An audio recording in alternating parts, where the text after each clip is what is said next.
Es viernes 22 de noviembre y nosotros seguimos en una campaña importantísima que ponemos al servicio del público y es tratar de que todos los peruanos lleguen al día de la votación del Congreso en enero bien informados, que no hay excusa para decir no sabía. Tienen que saber quiénes postulan, cómo postulan, en qué condiciones y por quién vale la pena votar. Por eso hemos invitado hoy día al señor José Sebasco, una de las personas que más sabe de cómo funciona el Congreso. No le vamos a preguntar sobre los secretos de los congresistas, que también lo conoce. Él ha sido oficial mayor del Congreso en 2 oportunidades que ya suman 13 años. Y por supuesto es especialista en temas parlamentarios. José, qué gusto tenerte nuevamente acá. Patricia, ¿Qué se siente haber salido del Congreso y haber descansado al Congreso? Se le ve rejuvenecido a Pepe. Una tranquilidad porque ya mi visión sobre el Parlamento es diferente, no hay el estrés de antes y pues ya me toca un poco devolverle a las personas lo que he aprendido. Docencia, ¿no? Sí, actualmente hago docencia particular y relacionado también a asuntos parlamentarios. Claro. Justamente el cierre del Parlamento lo vi como una oportunidad para poder conversar con los candidatos y con aquellas personas también que quieren trabajar en el Congreso, a contarles cómo se vive adentro, cómo funciona, qué se podría mejorar, para que también la calidad de la oferta electoral del candidato sea mucho más tangible y puedan transmitir realmente lo que el Parlamento necesita en cuanto a las reformas de carácter interno. Y por lo que ha visto hasta ahora de este esfuerzo extraordinario que usted hace por darle cultura política a los candidatos, ¿cuál es el error o la desinformación que con más frecuencia constata respecto al Parlamento? ¿Qué es lo que no saben que deben hacer los propios candidatos? Básicamente no conocen cómo funciona el Congreso. Las críticas que ellos tienen sobre el Parlamento son las percepciones que se analizan desde los medios de comunicación, que están bien, porque hay asuntos de carácter de conducta institucional o personal que influyen en la imagen del parlamentario, pero básicamente lo que no conocen es el funcionamiento real, el número de comisiones, cómo va a ser su vida dentro del Parlamento. Entonces yo lo que percibo es una figura siguiente. Llega el ciudadano al Congreso, que es un Congreso nuevo además, y va a ser un Congreso muy corto además, en el que se supera casi el promedio de aprendizaje de una persona para cuando recién entra al Congreso, que son 2 años. Entonces la idea es que lleguen al Parlamento ya conociendo el Parlamento. E ignoran, por ejemplo, que son 24 comisiones. Ignoran, por ejemplo, que hay 243 grupos de trabajo creados en estos 2 últimos años. Demasiado. Ignoran, por ejemplo, que durante el periodo en el que un parlamentario es sancionado por razones éticas, la población se queda sin representante. En este último Congreso hemos tenido 10 parlamentarios sancionados y 1.140 días en el que la población se ha quedado sin su representante. Es decir, son aspectos que no están obligados a conocer si no quieren ser parlamentarios, pero una vez siendo parlamentarios o siendo candidatos, ellos tienen que saberlo para poder mejorar su oferta electoral. Y todos repiten un tema, por ejemplo, Pepe, y esto preocupa porque, a ver, el presidente de la República logró conectar con el humor, o en todo caso, las demandas populares reflejadas en encuestas para tomar ciertas medidas.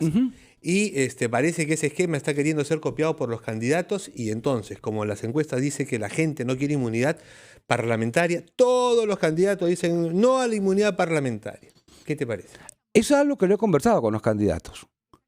Pero ellos, por ejemplo, ignoran de que la inmunidad parlamentaria nace para que el congresista tenga la posibilidad de opinar libremente y votar libremente. Es decir, la opinión que generan o la votación que hacen no les genera ninguna demanda penal. Pero ignoran, por ejemplo, que cuando ellos dicen estamos contra la inmunidad, lo que se están refiriendo es a la inmunidad de proceso e inmunidad de arresto.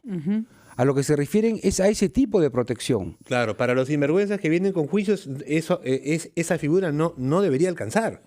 No debería alcanzar porque el artículo 16 del reglamento dice que la persona que es elegida con juicios pendientes, estos no se detienen.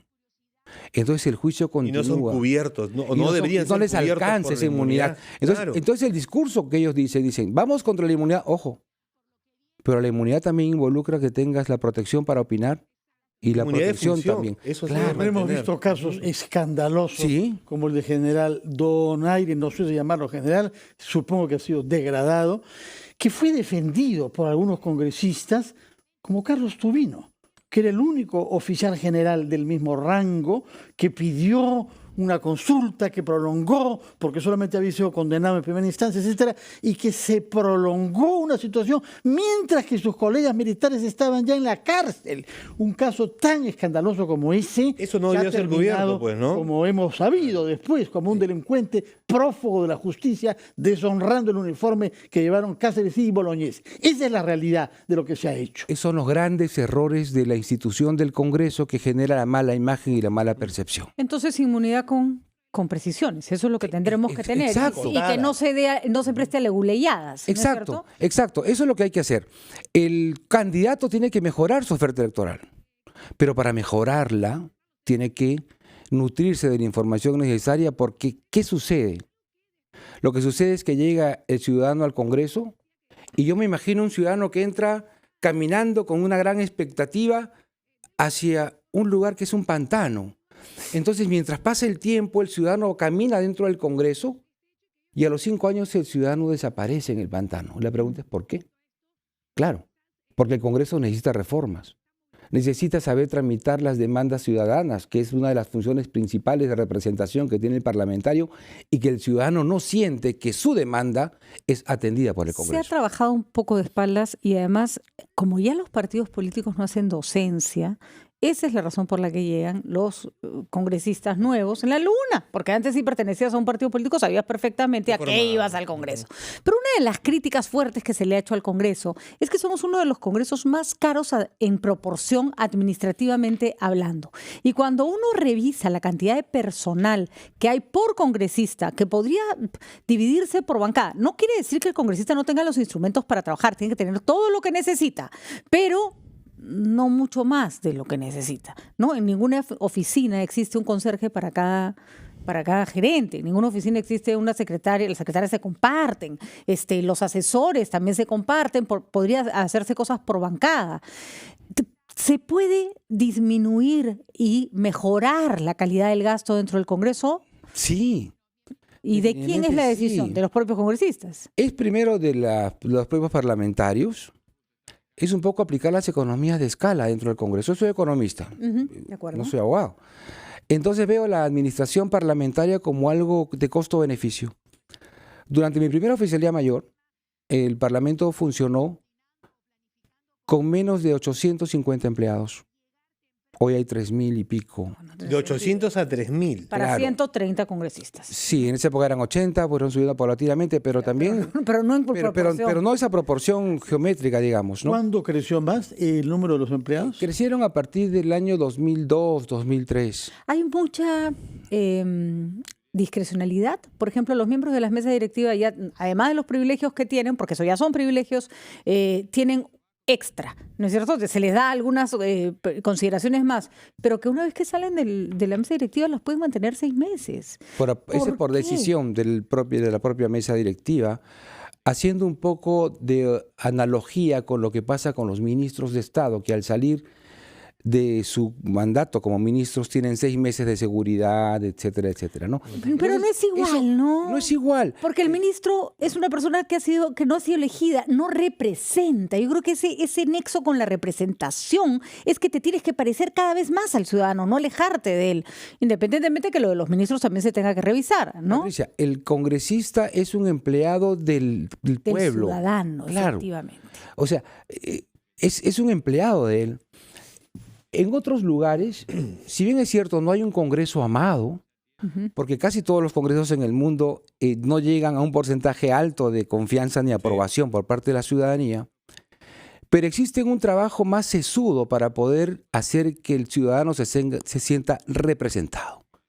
Un amigo en Canadá pidió una información al ministerio relacionado con la pesca. A los 10 días le llega un correo electrónico del congresista del distrito electoral al que él pertenecía, diciéndole: yo soy su congresista y yo me voy a encargar que el pedido que usted hizo al ministerio tal se le atienda. ¿Eso qué quiere decir? de que el ciudadano puede tener un contacto directo con el congresista y el Congreso peruano no está trabajando en eso. De hecho, en campañas en Estados Unidos para la aprobación o no aprobación de leyes, se les pide a los ciudadanos que le escriban a sus congresistas vía email, ¿no? Pidiéndole, oye, ¿no? Tú me representas, yo te elegí, tú prometiste esto, cumple tu palabra. Exacto, porque los parlamentos modernos no hacen leyes. Los parlamentos modernos controlan, fiscalizan y representan. Porque el gran productor de normas es el Poder Ejecutivo. El Congreso no tiene la capacidad técnica para poder generar tantas normas. Es un sitio donde se va a hablar, a dialogar y a llegar a consensos. Y sin embargo siguen ofreciendo resolver problemas como la seguridad ciudadana, como la reactivación de la economía, la generación de empleo, que son tareas del Ejecutivo. Exacto. Entonces, ¿esto a qué nos lleva a repensar? Tenemos que buscar un parlamento que coordine con el gobierno para poder sacar mejores normas. Un parlamento que sirva de eco a las propuestas del Ejecutivo que vienen mucho más y mejores, por qué no decirlo, elaboradas. Vamos a preguntarle a José de Vasco cuando volvamos de la pausa. Este Congreso tiene una particularidad, tiene que marcar la diferencia. Tiene poquito tiempo, pero tiene la posibilidad de marcar la diferencia y dejar la cancha marcada para los que vengan. ¿Qué reformas serían importantes que impulsaran estos congresistas que vienen con entusiasmo? Vamos a una pausa, volvemos con esa pregunta.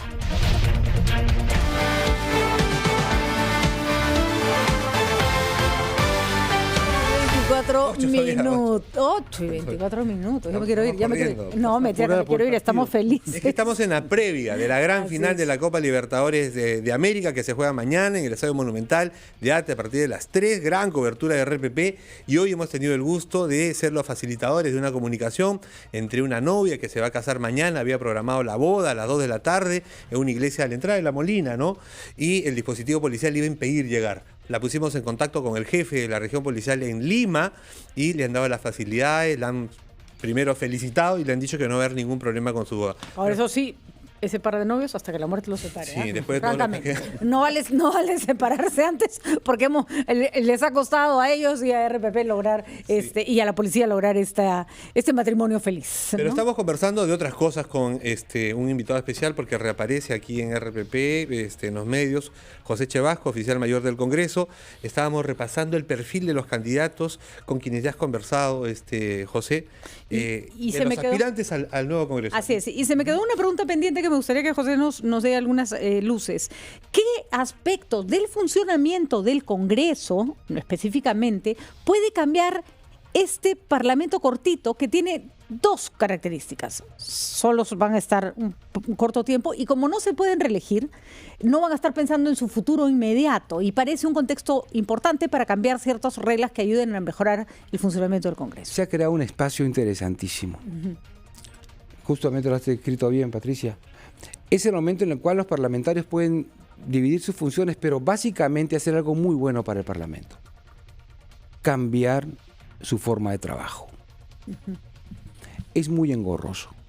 Tienes congresistas que pertenecen entre 3 y 5 comisiones y no se especializan en nada durante el periodo. Bastaría con una comisión y que se mantenga en la comisión durante el periodo parlamentario. Para que se especialicen. Para que se especialicen. Pero no, hoy tenemos cosas que no suceden. El número de comisiones. En el CCD funcionaron con 12 comisiones. Congreso Constituyente Democrático. Después subió a 24. Ya. El tema del personal. Creo que ahora la población del Congreso de trabajadores debe ser concursada. Aquellos que no han concursado públicamente que lo hagan. Y los que hay actualmente trabajadores que han ganado su plaza por concurso público. Porque en la década de los 90, bajo mi mandato como oficial mayor, se hizo concurso público de plazas. Y actualmente hay gente antigua ya que ganó su plaza por concurso público, pero el resto no ha hecho concurso público. Y eso no permite hacer carrera. Exacto. Y entonces no solo le tienes que enseñar al congresista, sino al empleado que acaba de entrar cómo funciona todo. Yo quería preguntarte algo desagradable. Se ha dicho que este último Congreso es de los peores de lo que se tenga en memoria. Por cierto, cuando usted dejó de ser oficial mayor, sobre todo. Pero yo quería preguntarle... Ahí empeoró. Quería preguntarle si hay algunas referencias objetivas que acrediten esta opinión, que es muy generalizada en la opinión pública. No, no es así. No hubo más censuras a ministros, no hubo más obstrucción de leyes, no hubo más insultos, no hubo más comisiones costosas e inútiles en otros congresos. A ver, vamos por partes. La primera parte de tu crítica está en relación... No, crítica no, pregunta. Bueno, pregunta, descripción, vamos a verlo como descripción. Esa primera parte que describes sí es producto también de la visión que tengas. O sea, es un congreso obstruccionista, comillas, cuando llama ministros para ser interpelados, cuando cuando interpela a uno de los mejores ministros de educación que hemos tenido en los últimos años. Es que el tema de mejor ministro de educación también es un tema muy valorativo. Yo no estoy defendiendo este Congreso, lo que quiero que se entienda. Señor Sebasco, usted sabe que lo echaron por un asunto de compra de materiales, por el que no echaron a la presidenta del Congreso de la época, Luz Salgado, para llamarla, por su nombre. No, no me echaron por eso. No, a ella digo. Allá. A él y lo echaron por eso, con un argumento de ese tipo, que sin embargo el Congreso había hecho algo parecido. Es que no estoy entrando al detalle, Fernando. Quisiera ver si me puedo explicar. Las funciones de un parlamento es controlar y fiscalizar, ¿ok? Y representar. El tema del control político se da bajo diferentes aristas. Por ejemplo, cuando los ministros van a informar a las comisiones, es una forma de ellas. Cuando el ministro va a ser interpelado, es otra forma. Cuando los funcionarios ejecutivos asisten a las comisiones también para informar. Entonces, ¿qué sucede? Lo que tenemos que conocer plenamente y estar conscientes de ello es que los parlamentos, independientemente de quién sea mayoría, eso no me interesa a mí. Yo no vengo a defender a ninguna mayoría, ni minoría, ni nadie, porque mi formación es de carácter como funcionario técnico del Congreso y técnico. Un parlamento está para eso. Entonces, las garantías que tienen las minorías también deben ser respetadas por las mayorías. Y las mayorías no deben abusar de su condición de mayoría. Para ello el reglamento tiene que ser modificado. De acuerdo. Para ello el reglamento tiene que ser cambiado para garantizar los derechos de las mayorías, los derechos de las minorías y sobre todo los derechos de la población. Y ahora con un escenario... Y así evitar, disculpen una precisión, que si se está interpelando por interpelar y por fastidiar, se pueda contrarrestar eso. Exactamente. ¿No? No hay una comisión de representación.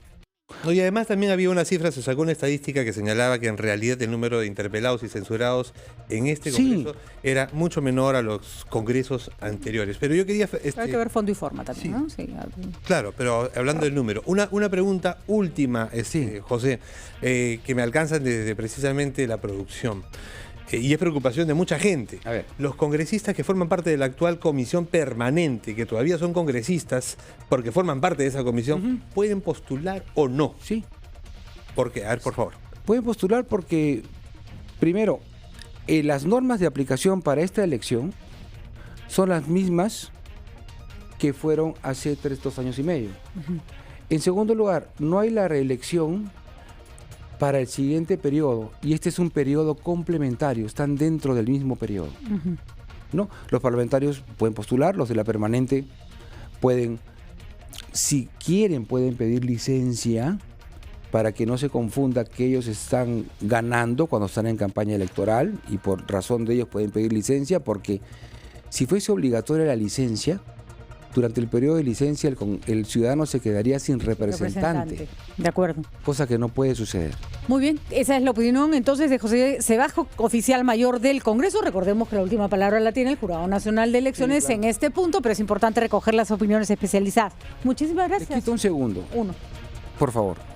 El 7 y 8 de noviembre estamos dando un curso sobre estas cosas. ¿Dónde? Rapidito. Esto va a ser en General Silva 767 Miraflores, entre el 7 y el 8 de noviembre. De diciembre, perdón, donde voy a estar, el burro por delante, disculpe, acompañado de 3 expertos también, funcionarios y exfuncionarios del Congreso. Dirigido a postulantes al Congreso. Postulantes, gente que quiera trabajar en el Parlamento, perfecto, etcétera, etcétera, etcétera. Y muchas gracias. Y felicitaciones por la labor docente. Por la invitación. No, gracias a ti, José, porque siempre preocuparte porque el Congreso mejore su calidad. Nosotros nos vamos a una pausa y luego tenemos, ¿qué vamos a tener?